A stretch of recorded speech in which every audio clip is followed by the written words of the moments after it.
네, 개방을 앞둔 부평 미군 기지의 모습을 보고 왔습니다. 취재 기자와 보다 자세한 이야기 나눠보죠. 이재필 기자가 나와 있습니다. 이 기자, 거의 80년 넘게 금단의 땅이 이제 열립니다. 네, 맞습니다.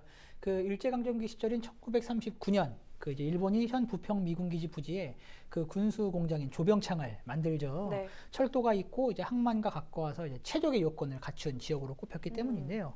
강제징용 노동자상이 그 앞쪽에 있는 이제 부평공원에 자리하고 있지 않습니까? 거기에 있는 것도 이제 이와 같은 맥락에 있습니다. 그러니까 강제징용 노동자들이 많은 서름을 겪은 지역이기 때문인데요. 해방 이후 이곳 조병창 자리에 이제 미군 기지가 들어서게 됩니다. 이후 지역은 이제 미군 기지와 함께 이제 성장을 하게 되는데요. 네. 2002년 부평 미군 기지의 이전이 확정이 됩니다. 하지만 그동안 미군의 이전과 토지 매입 그리고 이제 토양 오염된 토양 정화 등 여러 이제 난제에 부딪히면서 좀 이렇게 지지부진했었는데요.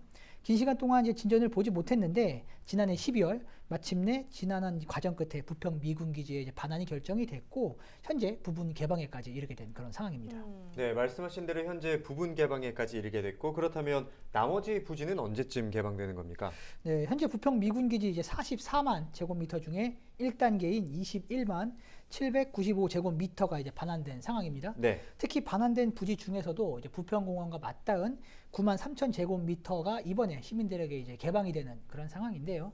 나머지 부지는 현재 오염 정화 작업이 진행 중에 있는데 오염 정화 작업이 오는 2022년 9월쯤에 끝날 것으로 예상이 돼요. 이때쯤 개방이 될 것으로 보이고요. 예. 2단계 부지인 21만 6,983 제곱미터는 아직 반환이 되지 않았는데 네. 아직 부지 내에 이제 미군이 운영하는 제빵 공장이 운영 중에 있기 때문이에요. 근데 2022년 11월쯤 평택 기지로 이제 이전이 될 것으로 보이는데 이때쯤 되면 반환이 되지 않을까 그렇게 보입니다. 네.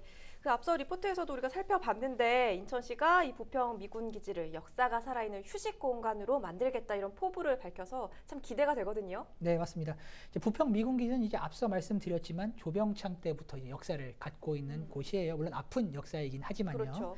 현재 이제 기지 내부에도 조병창과 미군기지 당시에 역사적 흔적을 간직한 건물들이 고스란히 남아 있는 상황입니다. 특히 과거 1970년대에는 이제 부평 미군기지를 중심으로 그 한국의 대중음악이 빠르게 확산이 되기도 했는데요. 네. 부평구가 음악을 중심으로 한 문화도시 지정을 준비하는 것도 이와 같은 맥락에서 되는 사안입니다. 네. 이런 역사적 가치를 정보 자료화하고 건축물을 활용해서 미군 기지의 역사성과 문화성을 갖춘 공간으로 조성한다는 계획인데요. 예. 그리고 공원 등 녹지 공간을 더해 시민들을 위한 휴식 공간으로 조성을 하겠다는 게 인천시의 포부입니다. 그리고 그 가장 중요한 것은 대략적인 틀은 정해져 있지만 구체적인 조성 계획은 아직 결정되지 않았거든요. 네. 이 부분은 시민 의견을 수렴해서 큰 틀을 잡겠다는 게 인천시의 계획입니다. 네, 부평 미군 기지가 이제 곧 주민들의 품으로 돌아오는데요. 80년 동안 막혀 있었던 금단의 땅이 어떻게 변할지 기대가 됩니다. 지금까지 이재필 기자였습니다. 오늘 말씀 고맙습니다.